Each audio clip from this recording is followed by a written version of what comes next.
This one is brutal. It's almost straight up, and I am not in sheep shape. In fact, closest I'll ever get to sheep shape is probably merino wool underwear.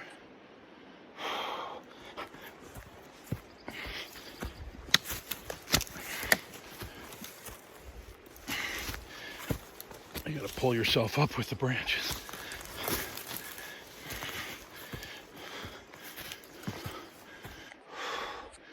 Only probably another 100 yards to go. Welcome to vlog number 3. Unfortunately, we are not really killing bears yet. We are still working. It is really difficult here, but we're plugging away at it. By the end of today, we're probably gonna have 7 baits out. Yesterday we ran in and checked a couple that we had put out the first day, and they had not been hit yet. We're checking more today, and then also going to put a couple more out. Unfortunately, we wasted a lot of the day yesterday, and this is going to take a minute, but I got to tell you this because it's important to this story of what's happened here. We ended up going down to town to check cell phone service, and my wife was sick when I left home, and then a text came through that she was in the ER and she was positive for COVID. And so I went down and I just spent a lot of time on the phone trying to decide what to do yesterday, if I should just pack up and leave, which I hate to do because I brought tree stands and baits and trail cameras and everything that's here for us 3. Is all my stuff and all the bait and everything like that. But if I need to go home, I was going to go home. And so anyway, and to add to that, then the Jeep that Isaac rented from the airport got a flat tire, so we had to change the tire, and then we had to go find a place to get the tire fixed. And long story short, we lost 2/3 of the day yesterday. Well, so turns out that yesterday my wife took another turn for the worse, and fortunately my son was there, and she was incoherent and having tremors, and he got her back in the ER. And then he texted me on the GPS that she was back home, and they'd sent her back home. And so this morning I drove back down again to a resort that's about 40 minutes away where they have Wi-Fi, and they let me use their Wi-Fi to call, and I was able to talk to my wife, and she was able to talk to me, which she wasn't yesterday. And I just asked her, I said, do you want me to come home? And because I'll come home.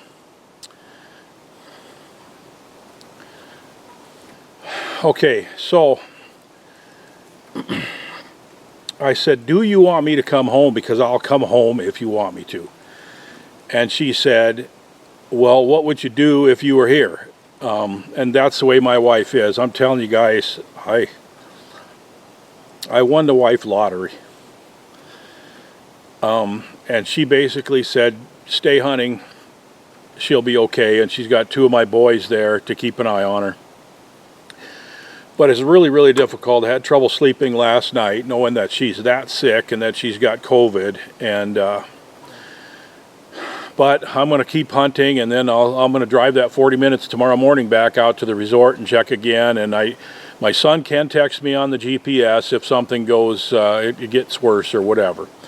But so we're working hard here, and we've got some baits out in some unique places, and there's so much competition in here. And a big part of that is because there's 2 outfitters running hounds in here, but then also there's a lot of people that just decided to go to Idaho for a spring bear hunt this year because there's no Canadian spring bear hunts. And I'm telling you, the woods are just full of people. And in this country, it's just super steep. And so you have to find places where you can actually get off the road to set a bait legally far enough from the road. And it's really difficult. And most of the time, here it is about the middle of May. And when you find a spot that looks like you could get back in off the road, there's a trail there. And I just found a spot that looked really good, and I walked in 200 yards and found a bait. So we're still working, and we're trying, and we're checking baits that we put out. So by the end of the day today, hopefully maybe I'll have some trail camera pictures to show you, and if not, you know, we're continuing to hustle and work hard here. We're trying to find places where other people just simply won't go to, the more difficult spots, and try to find overlooked spots and so forth. And you know, this is turning into be a huge challenge, but we're not going to give up, and I think we still have a reasonably good chance we're going to get some bears on the baits. There's a lot of bears in this area, so let's see how this day develops, and we'll keep plugging away at it.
Alright, I found a good spot for a bait here. I actually really like it, and it's a good workout to get to it, but it's not as bad as some of the places that we're baiting. This is a point, a finger ridge that comes down here, and as you can see, there's a game trail running down it. My truck is about 50 yards that way, and the bait is about 100 yards that way. So I'm 150 yards or so off the road, and as you can see, it's really steep on both sides. You can't tell the topography really by a video camera, but on both sides it just drops straight off. And the fact that there's a game trail here, and this ridge goes down here and kind of flattens out on the end, and there's a couple good trees for stands. So I really like it. We'll see how this goes over the next couple days. It's a good spot. This spot should be good for scent dispersal too, because there'll be evening thermals going downhill, morning thermals going uphill, which will carry the scent pretty much all through this area. So the bears will smell the gold rush, and I bet this one gets hit pretty fast. I'd be surprised if we don't have a bear on it within a day or two at the maybe even quicker, maybe tonight, who knows. So I'm curious if there's any of you who know very much about the size and age of trees. There are some gigantic cedar trees in this country, and lots of them. And I'm curious how old you think this tree is. This tree is probably over 12 foot in diameter, 12 foot in circumference, I should say.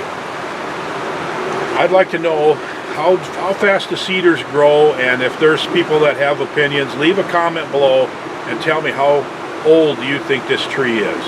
Well, the day is winding down here, and we're getting ready to put some chili on the camp stove, and we really had a pretty good day. In fact, Isaac is hunting a bait that was hit and completely cleaned up, and he just ran back to camp and got his rifle and his gear and took off and went right back up there, and he's just made himself a ground blind, natural ground blind, and didn't even take the time to take a tree stand up, because it was the middle of the afternoon when he checked that bait and found that it was completely cleaned up. So he's got first crack at the bear, because he's never shot one before, and both Virgil and I have shot quite a few. So in the morning we are going to check some more baits. I put a new one out that you just saw that is 16 miles from here, and it's basically 11 of those 16 miles is closer to the resort that's 45 minutes away down the valley here. And so my plan is in the morning is to check that bait and then go and use the Wi-Fi at that resort to check on my wife again, and then we'll run the rest of the baits, and who knows, we may have a bear from tonight, but we'll see. So thanks for following along on this, and we'll keep you updated. Things are, looking up a little bit. I would say, well, there's reason for optimism. Hopefully we'll have another bait or two that gets hit tomorrow, and we'll just keep working away at it.